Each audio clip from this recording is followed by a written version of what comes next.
ऐसे नहीं कि बाप का बनने से पवित्र बन जाते हैं। कोई सरेंडर हो जाए, बाप के बन जावे,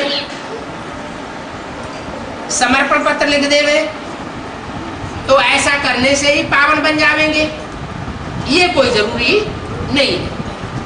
नहीं, बाप युक्ति समझाते हैं, अपने बच्चों को कहते हैं, बच्चे मन मना भव। क्या करो? मन मना भव।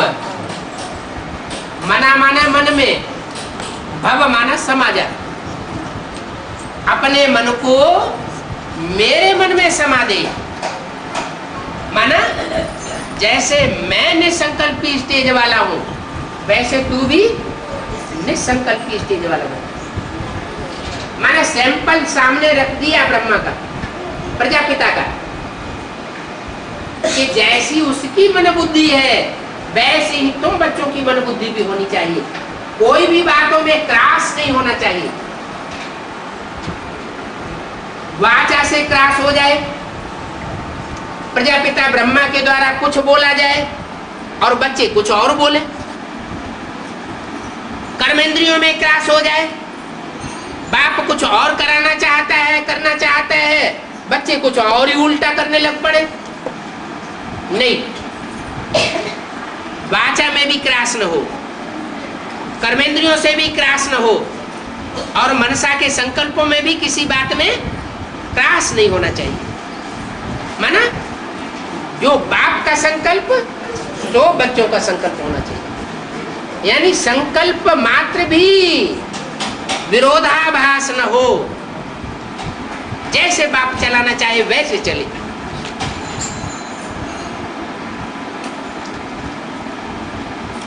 तो बाप कहते हैं बच्चे मन मना भव। जरूर पहले इनको कहेंगे। किनको? है? बाप कहते हैं मन मना भाव, तो पहले किसको कहेंगे? इनको। इनको माने कोई दो है कम से कम, इसको नहीं। अगर इसको कहा होता तो ब्रह्मा के लिए लागू होता, क्योंकि ब्रह्मा के तन में प्रवेश करके ये मुरली चलाई।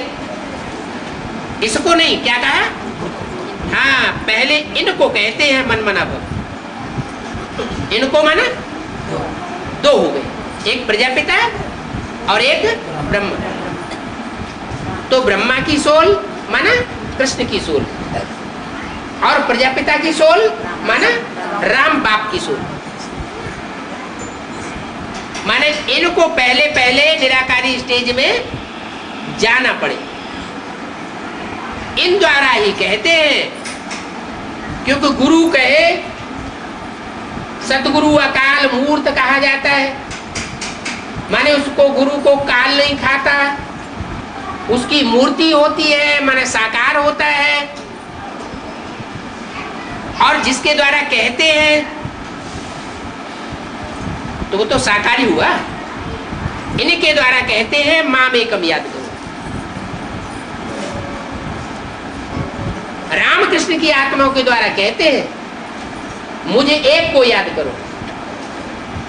ऐसे नहीं कि बिंदी कहती है मुझे एक बिंदी को याद करो। इन द्वारा कहते हैं बुद्धि का योग मेरे साथ रखो। मेरे साथ बुद्धि का योग रखो का मतलब ऐसे नहीं बिंदी के साथ योग रखो। क्या? मैं सुप्रीम सोल ज्योति बिंदु जिस प्रजापिता ब्रह्मा के तन में मुकर्रर रूप से प्रवेश करता हूं, उसके साथ बुद्धि योग रखो। तो जैसे उसके वाइब्रेशन होंगे वैसे तुम्हारे भी बन जाएंगे। जैसे उसकी चलन होगी वैसे तुम्हारी भी चलन बन जाएगी। जैसे उसकी वाचा होगी वैसे तुम्हारी भी ज्ञान युक्त वाचा हो जाएगी। तो इसको रूहानी यात्रा कहा जाता है। क्या? जो भी कर्म करो, जो भी वाचा बोलो, जो भी संकल्प चलाओ, वो बाप समान संकल्प हो, बाप समान कर्म हो, बाप समान वाचा हो, तो इसको कहा जाता है रूहानी यात्रा। कितनी सहज बात है। फिर भी कहते हैं हमारा योग नहीं लगता। अरे योग क्यों लगाते हो? याद करो ना। जो चीज आंखों से देखी जाती है, कानों से सुनी जाती है, वो याद तो रहती है ना। तो मन मना भाव का को ही रूहानी यात्रा कहा जाता है। अपने आप को, अपने घर को याद करना। इसको किसको याद करना है? आत्मा अपने आप को याद करे। सबसे पहली सीढ़ी है कि मैं आत्मा ज्योति बिंदु सितारा। सवेरे उठते उठते पहला फाउंडेशन ये पक्का करना है। क्या? मैं आत्मा ज्योति बिंदु सितारा। ये प्रकृति के मध्य में उस आत्मा को ध्यान करना है। फाउंडेशन सवेरे सवेरे जिसका पक्का पड़ जाएगा, वो सारा दिन वो रूहानी स्टेज में रह सकेगा। तो अपने बाप को याद करो, अपनी आत्मा को याद करो, और घर को याद करना। क्या? अपना घर कौन सा है? निराकारी धाम। निराकारी धाम, धाम माना हमारी बुद्धि जहाँ, आत्मा मन बुद्धि जहाँ टिकी रहे,